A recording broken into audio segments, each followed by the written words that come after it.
My name is Richard Kuprewicz, and I'm president of Accufax Incorporated, and that is a firm which does independent analysis on various energy infrastructure, such as pipelines.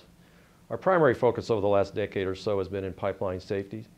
I have tended to represent many organizations tending to be focused on public or local governments regarding pipeline safety matters that cover not only the safe operation design and regulatory enforcement of pipeline safety, but also certain issues related to siting.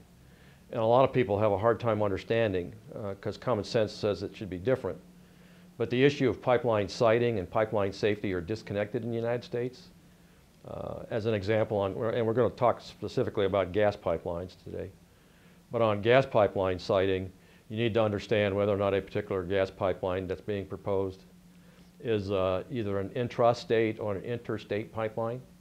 If it's an interstate pipeline, it falls under the jurisdiction under the National Gas Acts. And the siting agency for that tends to be, or is, FERC, Federal Energy Regulatory Commission.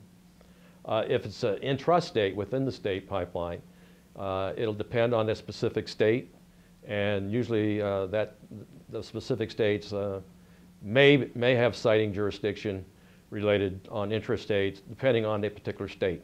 Most states don't have siting jurisdictions. Other states do and take that responsibility very seriously on intrastate systems. All gas pipelines that are transmission or gathering systems, there are some exceptions on gathering, but on, let's say, transmission systems that transport the gas away from the field productions, they fall under the Pipeline Hazardous and Material Safety Administration, or what we call PHMSA. They have to meet the minimum federal safety requirements that are defined in federal regulation for pipeline safety. And I want to re-emphasize that in the federal pipeline safety regulations, PHMSA has no jurisdiction for siting. And this is an issue when we get into the interstate issues, the pipelines that cross state boundaries, for example, which are many, where FERC takes over for issues on siting the pipelines. People think that FERC actually addresses safety issues, and they don't. That's not in their jurisdiction. Though ironically, and I was just telling a party the other day, FERC can impose certain conditions such related to siting that could impact safety. Let's say we're going to put a large diameter, high pressure gas transmission pipeline across a school. It's not illegal to do that. It may be perfectly sound depending on certain activities and how it's sited across the school. But in this particular case I was just involved in, the activities of the school, you have to be crazy to put that pipeline across this school ground. They have a very unique activity. It could actually threaten the pipeline operation. And so FERC came in in their draft EIS and said, you need to be paying attention to this particular school issue because, and work this out with the school, because the nature of their activity, we can't prevent you from doing this, but we're just telling you, you've got to work this out. Well, I think they need to ask several questions and get, and responsible pipeline operators, and there are many, will answer these questions, all right? They're fairly specific, and they ought to be able to say, this is what it is, this is what it isn't. If you start getting evasiveness, or they don't know the answers to the questions, they should just say, we don't know. But you need to understand whether this particular gas pipeline is a gathering pipeline that's moving gas from production facilities or wells, or is it a transmission pipeline that's usually involved in moving the gas away from production facilities to ultimately consumers like power plants or distribution companies. And the reason that's important is there are slightly different safety regulations regarding gathering lines versus transmission. In some cases, gathering lines, there is no safety regulations in federal level. On transmission pipelines, whether it be intrastate or interstate, they all must comply with the minimum federal pipeline safety regulations. And again, I want to emphasize minimum. Responsible pipeline operators, and depending on where the pipeline is sited for safety aspect, will exceed minimum federal regulations, and they'll have no problem showing you or telling you where, right? So back to your question on what questions. Is this an intrastate or an interstate pipeline? What's the maximum allowable operating pressure, which is a term defined in federal regulations? That's an important property that says certain things about the capability of what will happen if the pipeline were to have a failure, whether it be a leak or a more catastrophic rupture. where the pipeline unzips. Massive release. Ruptures are things you don't like leaks, but you don't want ruptures. What's the pipe diameter? Those are kind of basic factors. And I think another question that if I were at a local level, I'd be asking, why are you chosen to route this particular pipeline in this particular route? There may be very good reasons that are pretty obvious once you kind of get the dialogue going as to why the pipeline is routed here. The biggest problem I see in too many situations, and I've represented parties on, let's say, both sides of the fence, though as a representative of the public in many situations, I have to be very careful about who I represent now to avoid conflict of interest. I have to limit my industry involvement. But the problem I see common with pipeline siting issues or routing issues is the shortest path between 2 point syndrome.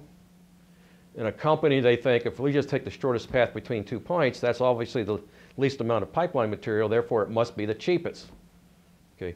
And in way too many situations in my 40+ years of involvement in pipeline activities approximately, the shortest path between 2 points is very seldom the cheapest. It may be the cheapest from a very short point of view of construction, but in the overall operation of the pipeline, it may not be the cheapest. It might be they took the shortest route, but it's also the most unsafe route, as an example. Or it could be a lot of activities that are going to be associated with operating the pipeline in a poor route. So we consistently see some companies who are so focused on cost reduction in the initial phase of a pipeline that they've actually taken the route that appears to be the shortest, like they had put 2 points on a map and then drew a straight line and says this is the route we're going. When in reality, if they'd given this a little more careful thought and looked at how they could actually build the pipeline and then operate it through its entire life cycle, they find that there are better options out there. And those are questions that local people should be asking themselves too. So if they're seeing the shortest path between 2 point syndromes, then they need to be, it's not that it necessarily is a wrong route. It could be very appropriate. But in way too many cases, in many of these legal battles that we see, the shortest path between 2 point syndrome has caused the company in the phase of a pipeline, and some of these are very expensive projects, to look at, let's just do the shortest path, that actually causes years in delay in the pipeline. And the time value of money can work against them in terms of if you're a company. So I just advise people that, to ask about the routes, understanding that they, and respect that a pipeline company may not be able to give you answers to every one of your questions. Some of the questions are fairly sensitive and you have to respect that. But most of the people in the public and at the local level can understand certain questions are pretty obvious that you should be able to get a straight answer to. And if they can't get those straight answers, then they need to probe further.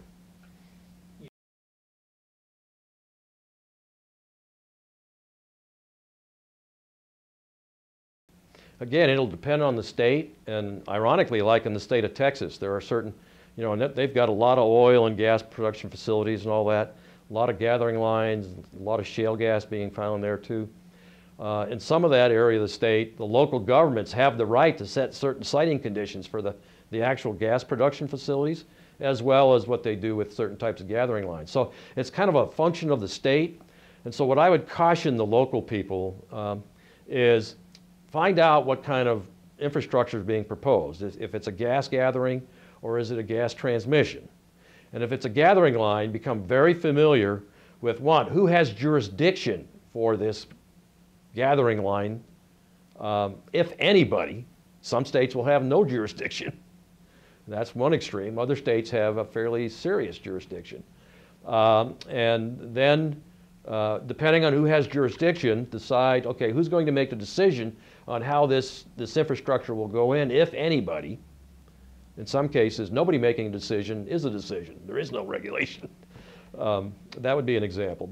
And I'd also caution, once you know whether it is a gathering or a transmission line, become very familiar with the minimum federal regulations and whether or not this is actually covered.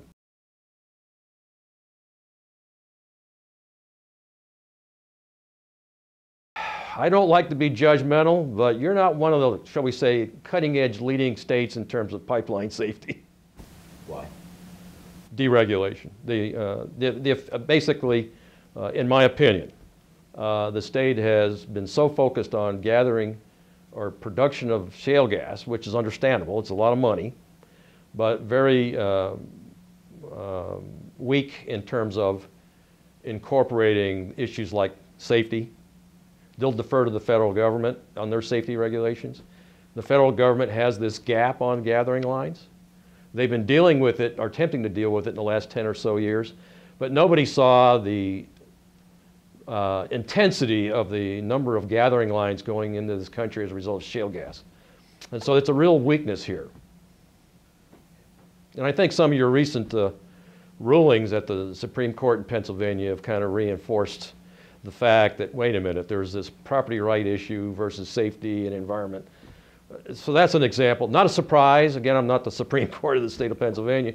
But, you know, the state came in and said, you know, we have some rights here as citizens, and our Constitution tells us to do certain things. And it wasn't a surprise to see that ruling, but it could have gone either way.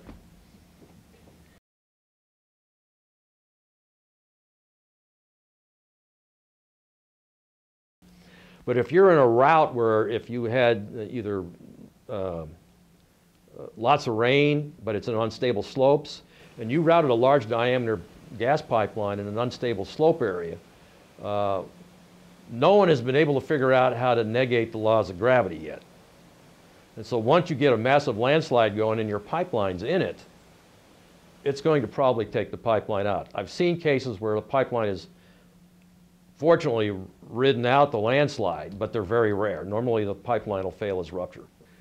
You know, if you're laying liquid lines in areas where there's a lot of sinkhole capability, see, the last time I remember, Pennsylvania, for example, had areas where coal mining was going on or had gone on. And so it's not unusual in certain areas where the land is higher susceptibility. It doesn't landslide from the sense of a hill and, you know, being saturated with water.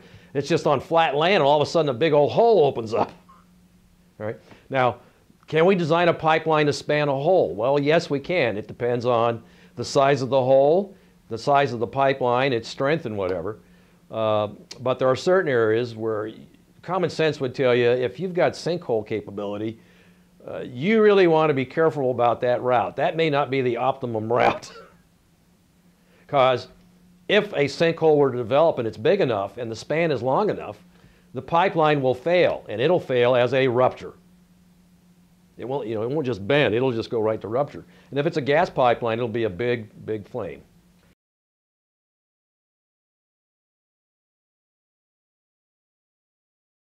They are required to monitor their right-of-ways, and there are certain minimums. Some will exceed those at federal levels, even for intrastate, because they have to follow the minimum federal pipeline safety regulations. So there are minimum frequencies that you must inspect your right-of-ways. Though I've got to tell you, in terms of the more sensitive land areas, normally, and there are companies that have tried to monitor, okay, and I want to encourage them to do that, but many of the forces that cause pipeline sinkholes, they just show up. You may not get what I'll call a precursor indication. You're just sitting there running, you know, riding right along, and all of a sudden there's a 200-foot hole, diameter hole underneath your pipeline. That's too late. But there are ways you can monitor certain stresses on pipelines, but you have to kind of watch and be realistic about that, not create what I call the illusion of safety. And that would be an example where, you know, you could require, let's put monitoring on this pipeline, so if we're in a sensitive land area and it started to move, we'd know about it. But in many of these areas, the pipeline just breaks free. I mean, the land just breaks free and the pipeline's under the stress. And the stresses are such that they would probably go to rupture. And again, it depends on the pipeline. So you have to be careful not to create that illusion. But it's within the rights, depending on which state you're in, that you either say, we'd like you to do this, but realistically, that's an illusionary safety. It's better to reroute it. Yes, in many areas, in terms of, and the one that, and again, this is not a criticism of the industry. They're trying to overcome the fundamental laws of science that say, look, if you really understand this stuff, and if you really are an expert in understanding gas rupture, okay, very seldom will you see a gas rupture from loss of pressure. Does it show up? Yeah, from time to time. It's rare. More likely, other factors will have to be there, and you're not monitoring for those, okay? So it's no surprise, let's talk about gas pipeline ruptures. A recent report in the last year, actually 2 years, I lose track of years, came out and said, the #1 indicator for pipeline ruptures was not the remote monitoring SCADA systems in the control rooms. It's somebody picking up the phone and calling the control room or the company and saying, on your emergency number on the sign, saying, we got a 300-foot flame here in our neighborhood, and it sounds like a jet landed. And the answer is, that's a classic pipeline rupture. And then they start trying to shut down. And so I caution the industry and I caution the public, when they demand, we want leak detection systems, we want rupture detection systems. There are ways, depending on the pipeline, that those might be relevant. But don't create the illusion that it'll actually work in most situations. It's unique to particular pipelines. And so the public thinks we can just go ahead and they think a pipeline rupture is like a balloon burst and it'll just show up and everybody will see it. Why can't we just shut down? The dynamics of a gas pipeline system is, even if they close the valves quickly, it's not going to stop venting depending on the pipeline system and the valve spacing. And there's a lot of debate going on now in Congress and at the regulatory levels. We're in the guise of integrity management, how do we improve on rupture detection and leak detection for all types of pipelines, especially gas? And should we be putting more valves in? And the industry's a little paranoid about the valves because they're not free, all right? And you can't have valves everywhere, but you need them in certain spaces. There are minimum spaces required now in regulation, but in a gas pipeline rupture, it'd be a very rare event where you could shut it off and stop the gas from venting for quite a while. So you have to be careful, and this is a problem even within the industry. They believe these things to be true when the reality is they're not. So as an advocate of the public, I say we want rational, efficient regulation. It's easy for the public to believe that we can determine leaks everywhere and should be able to shut down and isolate, and that's unfair to the industry. Now you're violating the laws of science. You need to be careful there. Has integrity management improved safety on many pipelines? The answer is absolutely yes. I've seen companies who get it. I've also seen companies who don't get it, don't want to get it. It's just a cost to them and they don't want to spend the money. And you can at a local level or a public or a private individual level, you can pretty well spot those people. They're not answering straight questions with straight answers.